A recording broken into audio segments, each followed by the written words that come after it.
I think that investment in people, and truly understanding, what a great culture can bring in terms of, driving customer satisfaction, revenue, retention, all of those kinds of things is just something that I wish I had have learned, much earlier on in the journey. Hello, hello, hello. I am very excited today because I have the Kirk Simpson of Wave joining me. Kirk, before we start, let me set this up if you please.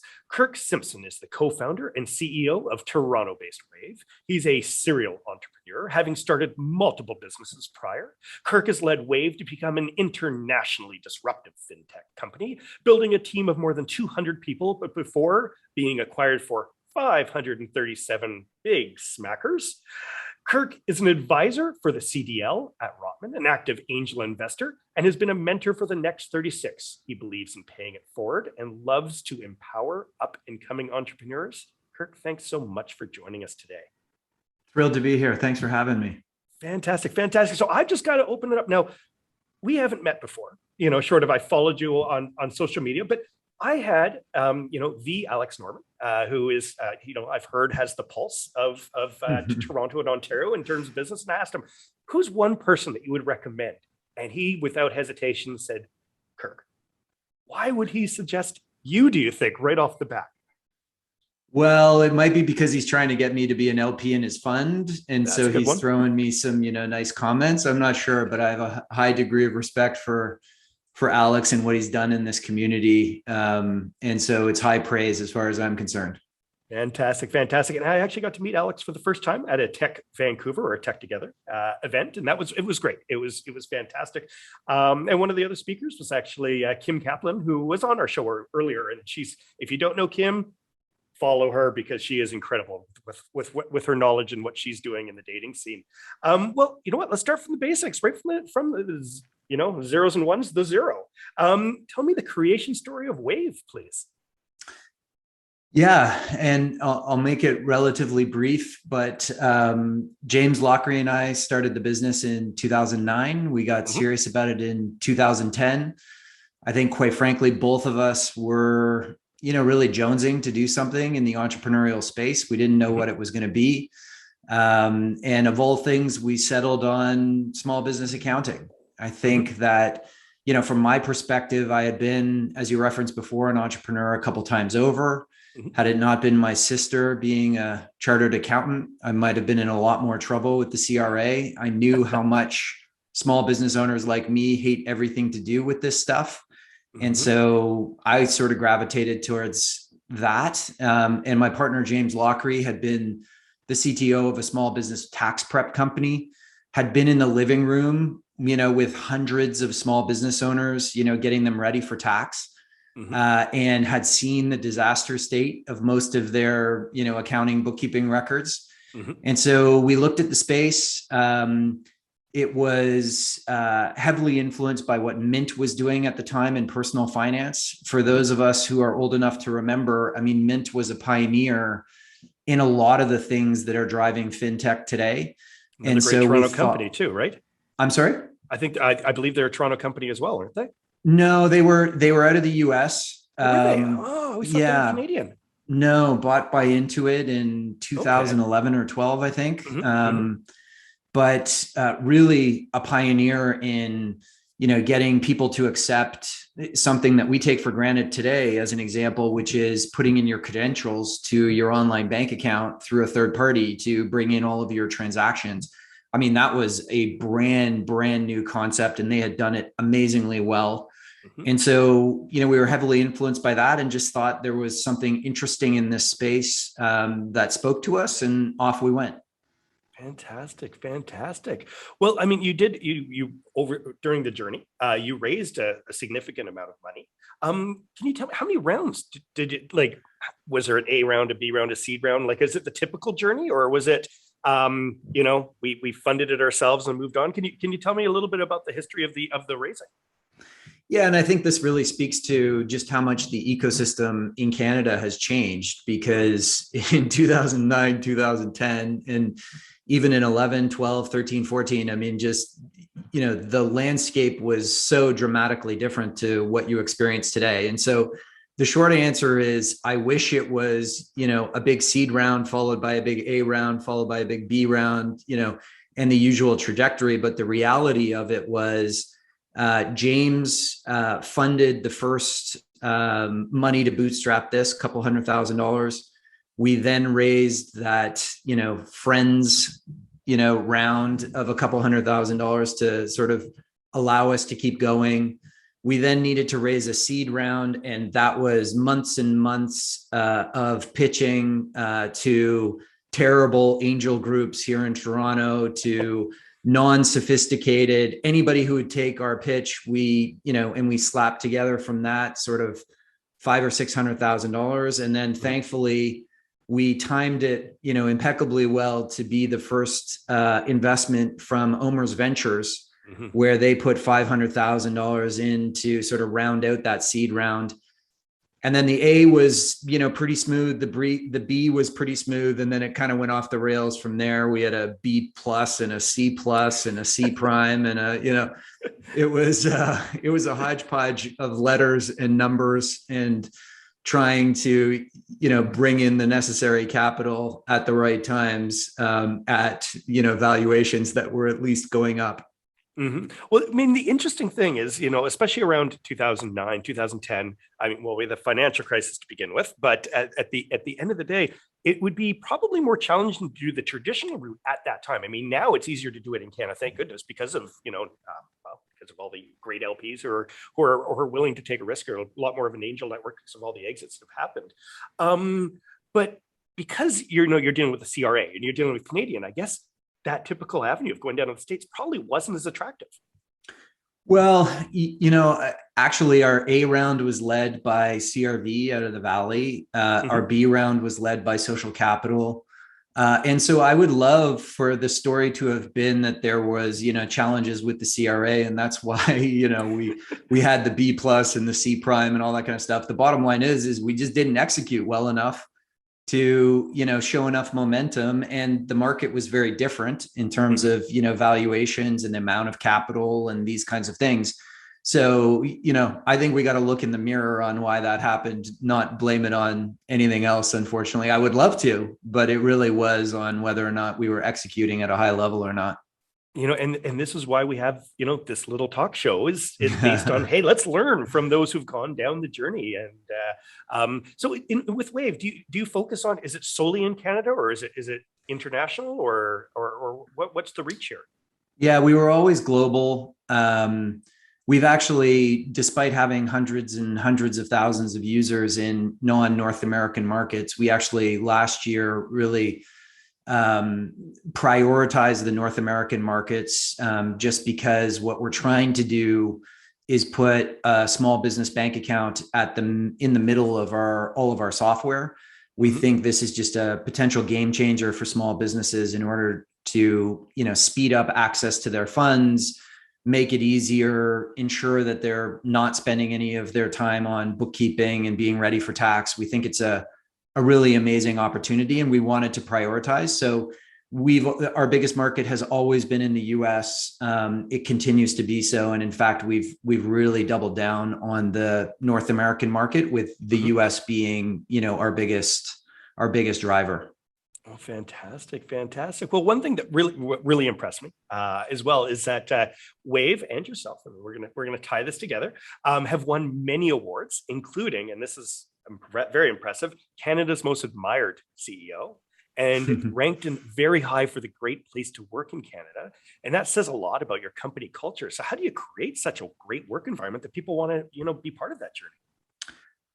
Well, the first thing is, a big shout out to my mom and dad, who I think voted, thousands of times online to get me that award. Love that.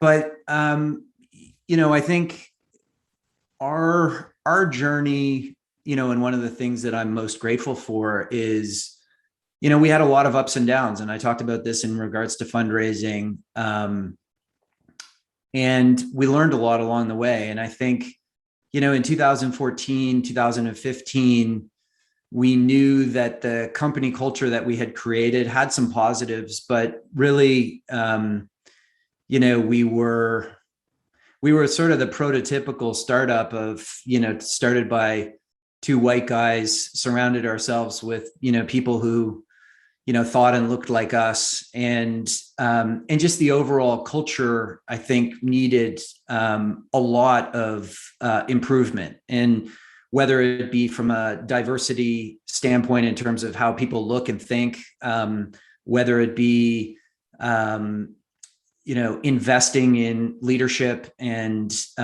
true manager training and those kinds of things. And so in 2015, coming out of a really, really difficult couple of years, a difficult fundraise, I knew that something needed to change. And so, we had waited too long to really invest in people and culture.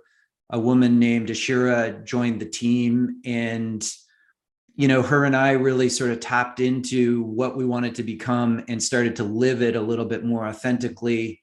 And that was a big, big, turning point. I think, in all honesty, I had the right intentions and we're not executing on them well enough.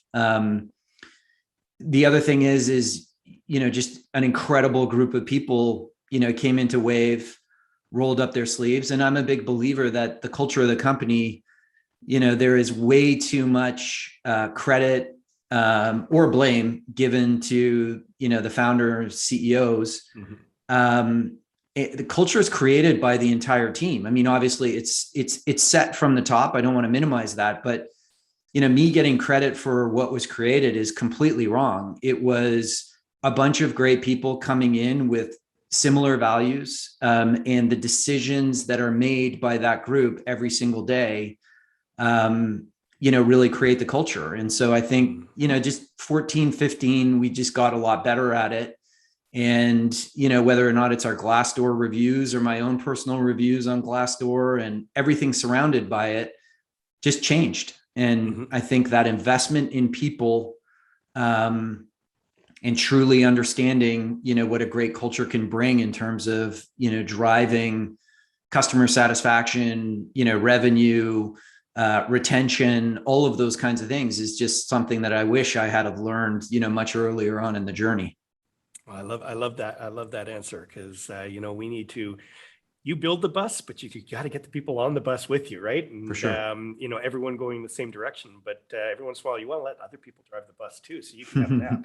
I really think that's great. Now, one thing I really liked on your website, you list 5 values. Okay, so you've got believe in small business owners, no brainer, and I love that for your mission. Reimagine the possible together. Do fewer things simply and beautifully. Care deeply and challenge directly. And achieve extraordinary results. So how long did it take you to form those values? And were there any that, like you had earlier and you said, nope, we got to focus on this? Yeah, I mean, it's a great question because yes, those values changed multiple times during the journey. And each time we were very purposeful about, what we were trying to do and where we thought the company was at the time and therefore what we needed to sort of double down on. So the first thing is the system that we use is built on the work by a guy by the name of David Lappin, who, we've had the pleasure of working with, and he's just amazing. And his process is that, what you described is actually in order, meaning that, the first one's the most important, the second grows off of that, et cetera. And when you've got a problem in the company, you work backwards to understand what did we get wrong in these values that led to this outcome. So the extraordinary results are really the output of doing these other things really, really well. I would say, one of the biggest things that we found was that early on in the journey, we felt like because we weren't surrounded in the ecosystem with Canadian companies that had really, gone global and achieved amazing things. I mean, Shopify and others have really changed that view in Canadians' minds. But in 2009, 10, 11, 12, 13, I mean, there just wasn't that. The Canadian ecosystem was celebrating sort of $30 to $50 million, acquisitions as being success, right? And so that's really changed. the reason that I say that is because early on, one of our core values was we actually wanted to, and I forget the exact wording, to be honest, but it was change people's mindset about what we were trying to do, which was not be incremental. We wanted to think bigger than that. And we wanted to innovate at a bigger scale. But what we found through the journey is that was, very well entrenched in the organization, but we weren't customer centric enough. Mm-hmm. And we were focused on the technology and, the design and the marketing, and we weren't focused on the actual customer and what we were trying to solve. And so that was a big change for us, is we really purposefully put the customer at the center and made sure that we changed as an organization because of it, to make sure that we had more customer centricity. Mm-hmm.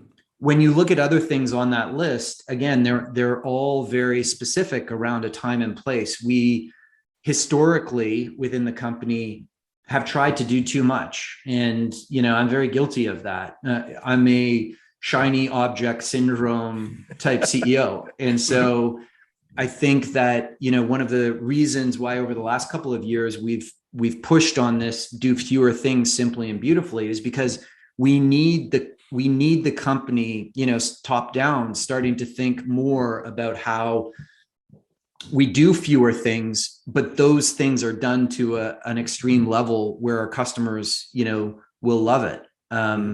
So again, very purposeful about it. Yes, they've changed. And you want to be very sensitive about how you roll out those changes. But we've adapted many times over the history.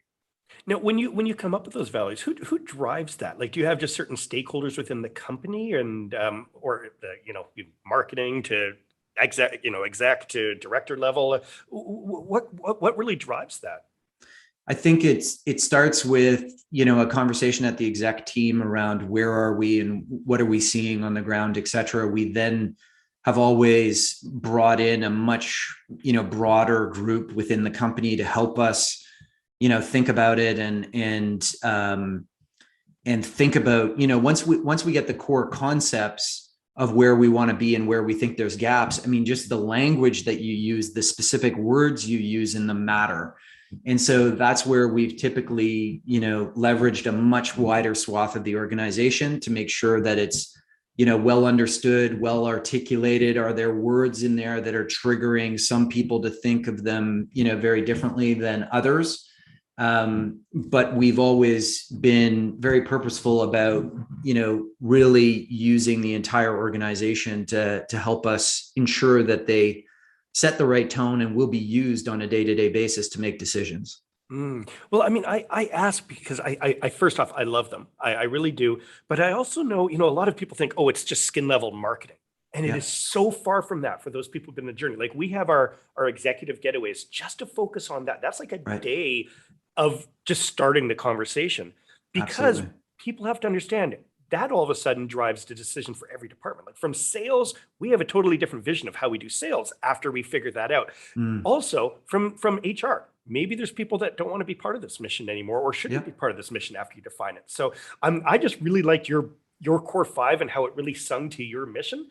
And so I just thought, you know what, I'm going to harp a little bit on that, because I think it's so important to have that and have people understand. Like, I was really hoping you weren't just say marketing came up with that. That was the reason why I really dug into that, because those who've been through the journey, and especially with large, when you have 200 plus employees, I mean, you need to know that everyone wants to move together in the same direction, and those words matter. That drives culture. That drives everything. So it's important. Yeah, and then how you use them and how you integrate them into the conversation. We think about that a lot. Like at town hall, how do we use them to reinforce decisions that we're making, so that, to your point, they're not a pretty picture on the wall. They're being used to make decisions. I think the one thing that we all want to be cognizant of is we don't want them being a conversation stopper in the room. So I just think you need to be careful about ensuring that people are understanding the spirit of them. It's sinking in, it resonates with them, but they're never used as a tool to stop conversation. Living and breathing. Yes, exactly. You need to gut check it constantly. And that's what, we're going through a very similar mission and journey, but either way, I really like how you formed them, and again, it speaks to why so many people reflect on the company being is a great workplace to be. Well, you know what? Well, let's just jump down to brass tacks. I mean, H&R Block 2019, great acquisition. A huge Canadian acquisition. Can you share with me, like, how did that happen? Like, for example, were you working with them beforehand? Did you have a relationship with an H&R Block and it just felt right? Did you have just tell me the journey. I can guess. Tell me. Yeah, I think it's a pretty unique story in that we had no previous relationship with them. Their CFO, I think, came up in January, was on a tour of probably, quite frankly, FreshBooks and us and others in the Canadian ecosystem, and what was happening there and who was doing what. As they were thinking of doing more in small business, they were just curious as to what's going on in the landscape. Myself and Peter Carisha, met with the CFO when he was up there, up here. We were at the time, beginning a fundraise. And so we just sort of had a pitch deck and we were taking him through what the company's doing, what it looks like, where we're going, et cetera. It was a nice meeting, but, nothing much came out of it.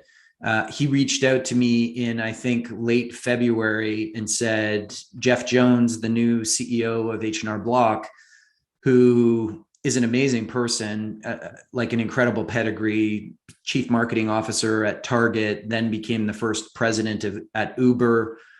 I love to say about Jeff that he was, when Uber could have had anybody to become the first president in 2016, when it was the hottest thing around, they picked him to lead it. And, he's so values driven that 7 months later he left because of what was going on there and left tens of millions of dollars, on the table. So smart enough to get the job and values driven enough to leave it, which is an amazing combination. So he ended up coming up in mid to late March, and we had a great conversation. It was clear to me that we were aligned around values. It was clear that the timing, could be right in terms of how they're thinking about the market and what they want to do, et cetera. And literally the deal closed in the middle of June, which is pretty amazing. So it was very quick. I think there was just a real, as I said before, there was a real values alignment. They were looking to do something in this space, and so they were motivated. We had another fundraising on the table, and so it gave us an opportunity to easily think about what a fair price could be. There were just a lot of factors that came together in a very short period of time. And the final thing I'll say is just, kudos to the team, Peter Carisha, Ashira on the people and culture side, Paul, the COO, Tam, our VP of finance, and the folks at Osler. I mean, they were just amazing at moving this really, really quickly and successfully. So all kudos to them. Fantastic. You don't get there alone. You will never get there alone, or you don't want to. You have to think those. Well, so 2019 was the close. June 2019. Yeah. June 2019. So it's 2021. Rapid math here, Chris. I'm not going to put you on the spot now, but any plans for the next chapter? Oh, yeah. The next chapter is we've got, this small business bank account we're trying to put at the core of what we do. And it's a huge challenge.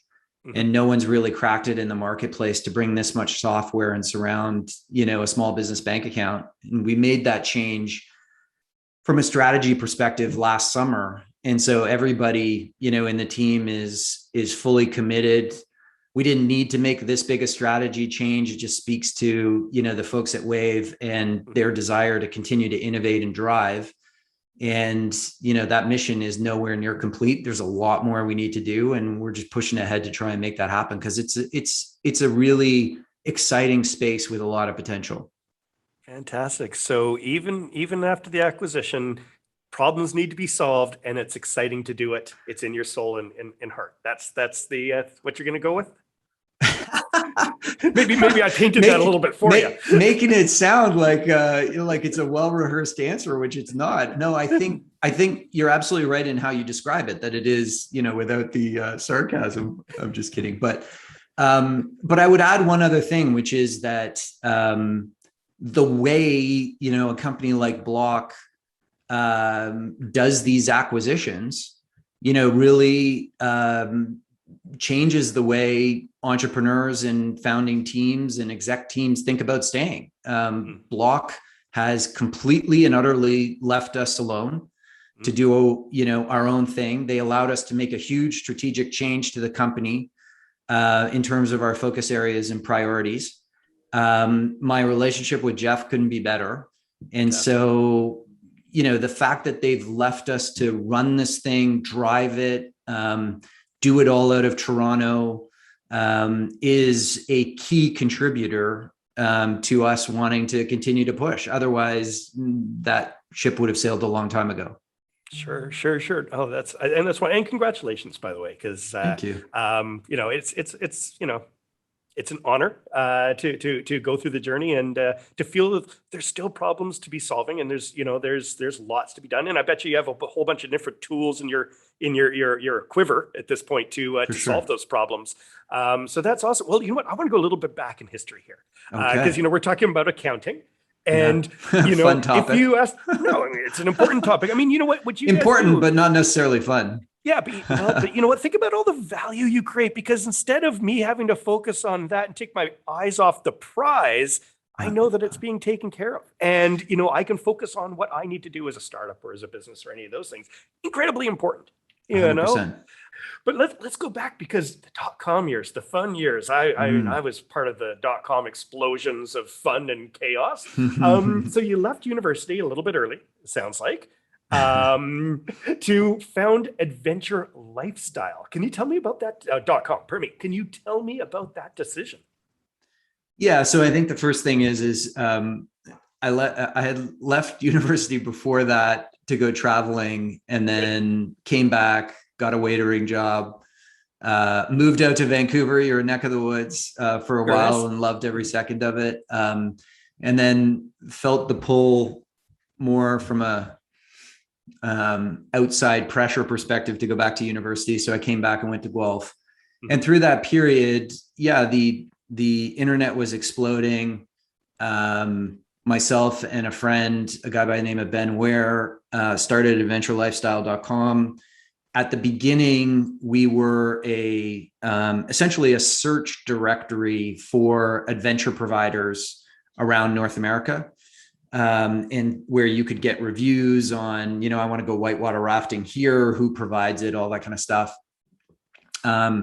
When there was a really, really cool company out of Australia called Quokka, of all things. And I'm so Australian. Yeah, exactly. And they had pioneered covering the America's Cup sailing race online. And then they got the contract through NBC Sports to do the Olympics online, etc. So we were watching that and just thinking, this whole webcasting thing is becoming really, really interesting. What if we were to do adventure events like adventure races, mountain bike races, and that kind of stuff, and cover them online? And so we had a ton of fun. It was super, super interesting. We raised a little bit of seed money. We were really, really dumb. We had no idea what we were doing. And so, shocker, we went bankrupt in 2000. And I came out of that sort of $30,000 in debt, no university degree, no idea what I was going to do, owing my soon-to-be wife money to. So yeah, it was an incredible experience, right on the sort of cutting edge of technology at the time. But really showed we had no idea what we were doing, and we went bankrupt. None of us did. I mean, I exploded the .com era like you won't believe in the ski industry with a nice business called liftpasses.com. I know, you can only go so far until everyone goes, maybe we should go back into Procter and Gamble for our investments instead of this .com thing. Exactly. But what really intrigues me, and it just because there's people that I always know are just going to make it because it's in their soul, this entrepreneurial thing. It's just, they're tenacious because you have, and I founded another .com and I loved it. I truly do. Outdoorsica Yeah. .com. Was this, was this based on lessons learned? Because it was about 8 years later, 7 years later. Was Yeah, I this don't even lessons remember. learned, I didn't or even was it a? remember, but yeah, something along those lines in terms of timing. Yeah, I think, we still love the space. And, social media was starting to grow. And so anyways, we pulled a whole bunch of different we thought social media wouldn't be one platform, it would be verticalized platforms. And so we were trying to build that for the outdoor community. And the biggest lesson that I learned there that I think a lot of, entrepreneurs sort of struggle with and think about a lot is just, we tried to do it part-time. I had 2 kids and a growing family. I couldn't quit the job. The developers, same thing. And just doing it part-time is very, very challenging. It's, let alone founder dynamics of like, are you pulling your weight? Are you pulling your weight? Like, so it was really, really difficult to do it part-time. And I think that was my biggest takeaway from there. Oh, I dig that. I mean, like I said, I think we've got a lot of commonalities in that front, because you gotta, the second you have a family, you've got to realize who's number one. Yeah, Yes. and that's making sure they're eating. Yeah, So, that's always important. they like it, especially my son loves to eat. But I love the fact that the love of nature is clearly a big part of you. You can see that, or at least I'm guessing this, but I'm definitely going to go out on a limb and say so. Do you have a special regime or way of detechnologically removing yourself from technology so that your soul and spirit can kind of be rekindled? Do you have that sort of need, or is it just, it is what it is? I would reposition, especially in my younger years, the love of nature, which I do have, but it really was, quite frankly, a love of adrenaline. And so, I've had through my life, and I've been super lucky in this way to have a group of friends from high school that I continue to hang with all the time. And, when we come together, we do fun, crazy stuff. And I think that's been super important to me. I will say that, the startup journey was filled with so much adventure and, and adrenaline that in some ways, I got away from, outdoors and doing, fun, crazy outdoor stuff enough. And I think it's, now that I have kids, you're probably thinking about some of the same things as are many of your listeners, which is, in an age of screens and that kind of stuff, how do I get my kids, more into nature, outside, doing those things? Because, bit of a tangent, but, everyone here who's a parent will sort of recognize this, is when we're outside doing something, fun and getting exercise and being in nature, I mean, the smile on their faces is more authentic and true than it is in many other, day-to-day situations. Super small example. We were lucky enough after the exit to buy a place up north. And, this spring during COVID, like many others, we decided to tap our maple trees and make maple syrup. And nice. Just that small little thing of being outside in winter and watching what nature provides and being awestruck by how that whole process works. And then the taste of the maple syrup just tastes way sweeter, if that's even possible, when you make it yourself. So I do think there's, we've got to get back to that a little bit. And I know me personally, I've tried to be getting back in that mode as well, because I do miss it. That's awesome. The maple syrup thing. That's you can't. You're the most Canadian guy I've met all of a sudden, which is great. But the thing with my kids is, they're quite addicted to their devices. And my daughter's starting to decouple herself. She's in this leadership program at a special school in Vancouver, which they did a 50-kilometer bike ride in the rain in grade 10 yesterday. And you know what? That's where kids should be. But the thing is I remind them when we go out in nature that wasn't that fun when they do decouple, and they're like, yeah, that was great. Let's do it again. No. Exactly. How do I rekindle that? I don't know. But that's maybe the next billion-dollar business, right? Like there we go. To figure out that decoupling. So I'm sure you're among many other groups as well. But the Next 36, the CDL, I love the CDL. You're an advisor to both of these. is it important to have an advisors as well as to be an advisor?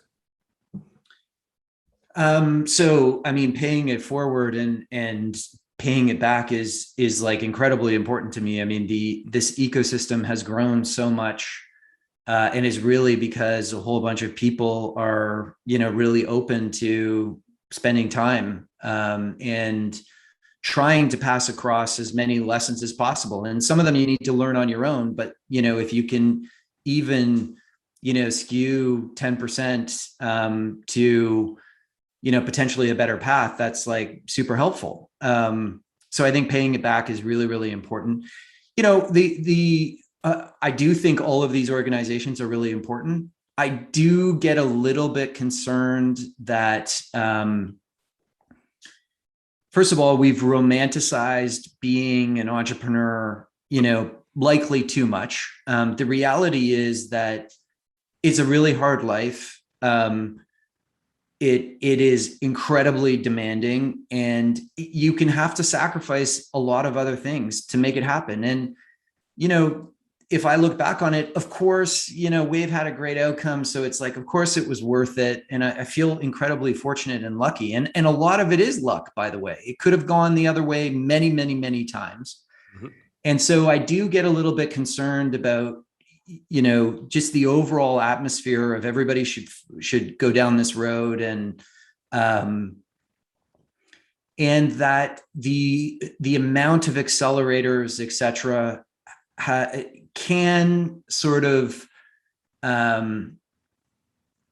make entrepreneurs believe that outside parties and what they're supposed to provide for you, can help you become more successful. And while that is true to some degree, I would just say, I think a key tenet of being an entrepreneur is that you've got to solve those problems. And so I just want to make sure that, first of all, people understand the downsides and understand that, having a job and spending your extra time with your family and outdoors and all that kind of stuff is a very viable, very, romantic existence as well. And it's not for everybody. I don't think everybody should want it. And I want to make sure that entrepreneurs, truly understand the grit required.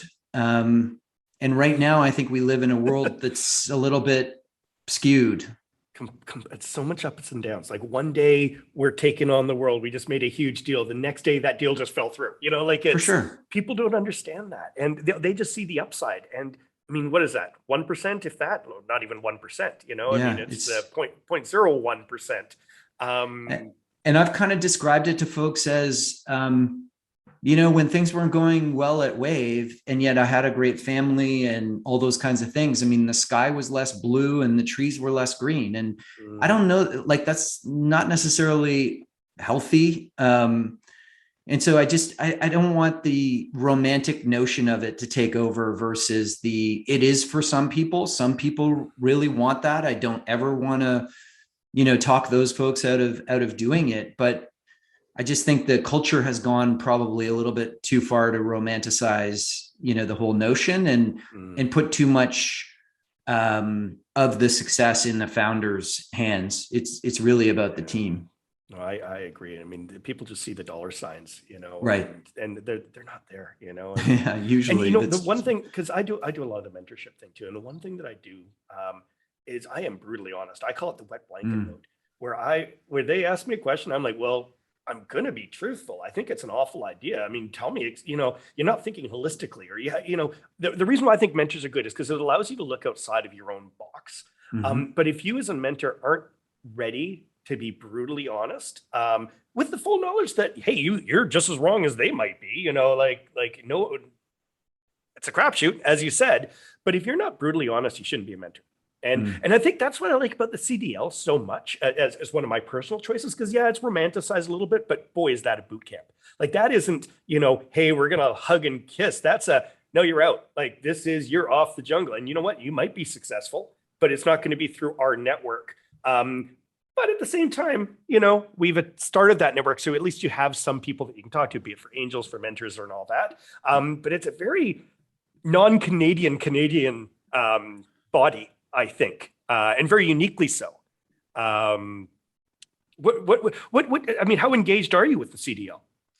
So I took this year off because, quite frankly, I just needed it. And during the pandemic, it all being virtual definitely has been challenging with our whole lives being virtual. The idea of being on an all-day virtual, yet another one, I found challenging. And so I took this year off. Hopefully they're getting back to in person and then that can continue. But I was blown away by that organization in terms of the quality of the founders, the process by which, they did things, the quality of the advisors, both from an entrepreneurial perspective, but also from a science background and, government procurement and all those kinds of things. I mean, it's just remarkable and a true testament.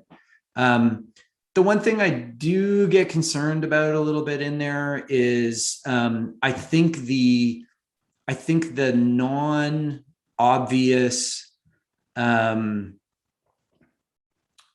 ideas that I think Americans are kind of more open to. I do get a little bit concerned about some of the groupthink that happens in there related to, like as an example, silly example, but, an early drive to revenue at times versus building an audience or, those kinds of things I do get a little bit concerned at times with, but that's just the nature of it. And it will continue to grow and expand and increase its the group that's in there thinking about what we can do and make possible, I think.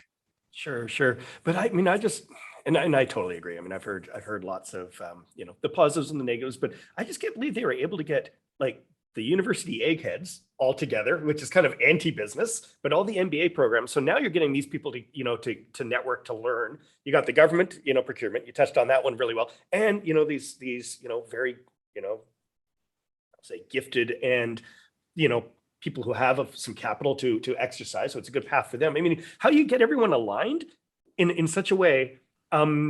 It's just impressive. It really and is. Giving that much time and all of those kinds of things. I mean, you're right. It's hugely impressive. And like AJ's done an amazing job. It's really, really an impressive organization that is just consistently well run. Well, no, and it's very Canadian, and I love the fact that it's now starting to bleed into, the States and in London and all that. So you know what, Silicon Valley, CDLing you, we're CDLing you, baby. Well, tell you what, I mean, we blah a little bit about Canada here. We got maple syrup. I mean, again, I can't get over that. But the whole premise of Afternoon Tea is to speak to wonderful Canadian entrepreneurs and learn from the journey in order to prepare that next generation of startups. So I got my two typical questions, and I'm going to dig in here, and I'm excited to hear your response. But first off, can you share one piece of advice to help younger Canadian founders? Yeah, I was thinking about this a lot, and I have two, but I will narrow it down to one, which is I wish I had have invested more in the team, how to construct the team, how to build, diversity into the way we think.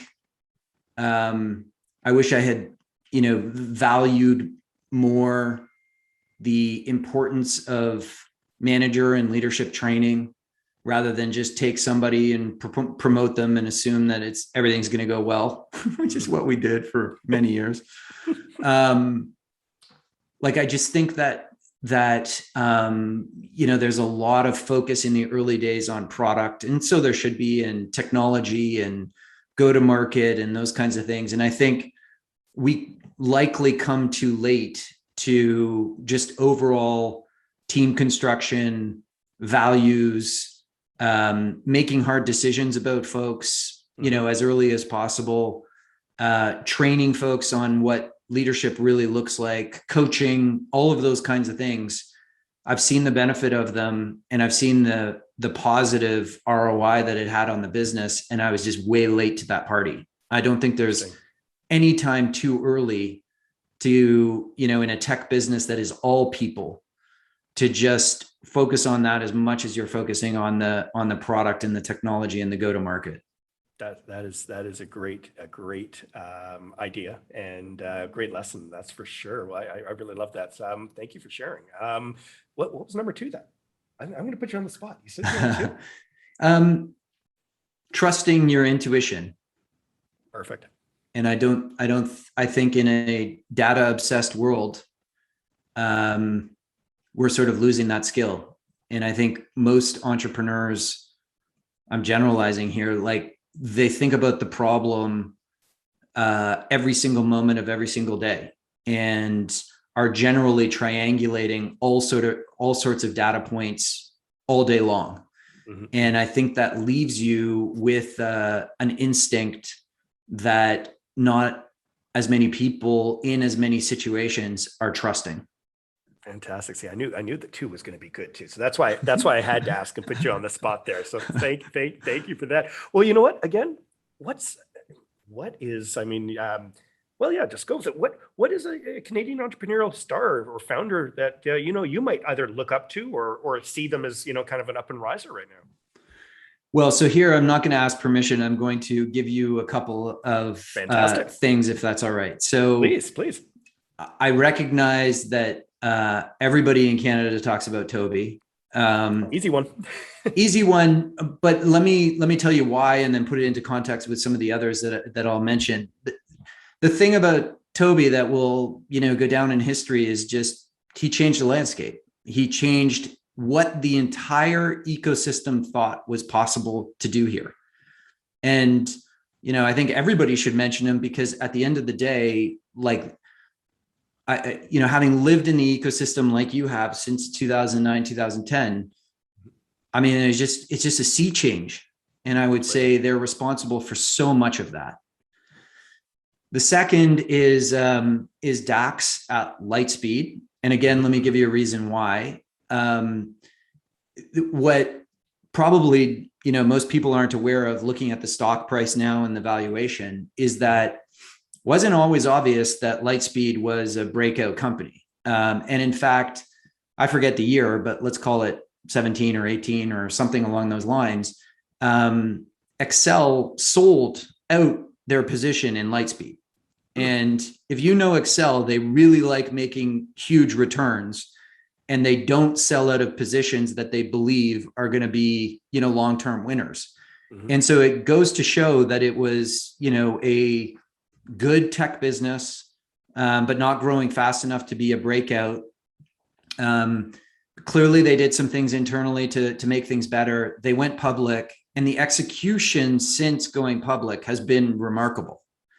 And for Dax to have, that, I mean, he's been at it for a long time, so he's got staying power and commitment to the mission, and just surrounded himself with people as a public company that could execute at a really, like, kudos. It's a real success story.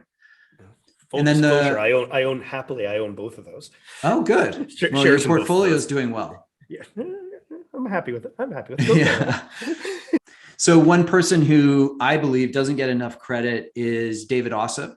I mean, he's in some ways one of the key founders in the Canadian ecosystem overall. Mm-hmm. And what he's done at Ceridian to sort of reverse engineer takeover of that company and is now, doing incredibly well is I mean, he's just honestly like one of the best and one of the most driven people I've ever met. Mm-hmm. And then the final answer is just and I'm not going to even name names or specifics, but the companies that I was seeing at CDL that are coming out now and starting to take on the whole climate challenge. I think all of us need to do as much as we can to support these kinds of companies in our ecosystem. Mm-hmm. A, because we need to from a planet perspective, and B, because the countries and the companies that are going to innovate and win in this space are going to be the next Facebooks and Googles, et cetera. and I saw a lot of amazing companies. Unfortunately, like I'm not smart enough to understand what they're doing or how they're doing it or the science behind it or all those kinds of things. But I was hugely inspired in those sessions, often with, key female, leaders and founders and CEOs. And I would just say, I think all of us should really watch that space, and do whatever we can to be helpful, because those are going to be some of the most important companies, moving forward. Well, we got 4 and then some, but 4 great stars and then some. But I agree. You know what? Not only do we need to mentor those who can mentor, but also, we got to put the dollar down, Yes. where we can to support them, because there's lots of different ways to support solving that problem, and that is a huge problem. And you know what? I think it's a Canadian solution that's going to win that one at some point. Because we have a lot of trust that is needed in order to solve that problem.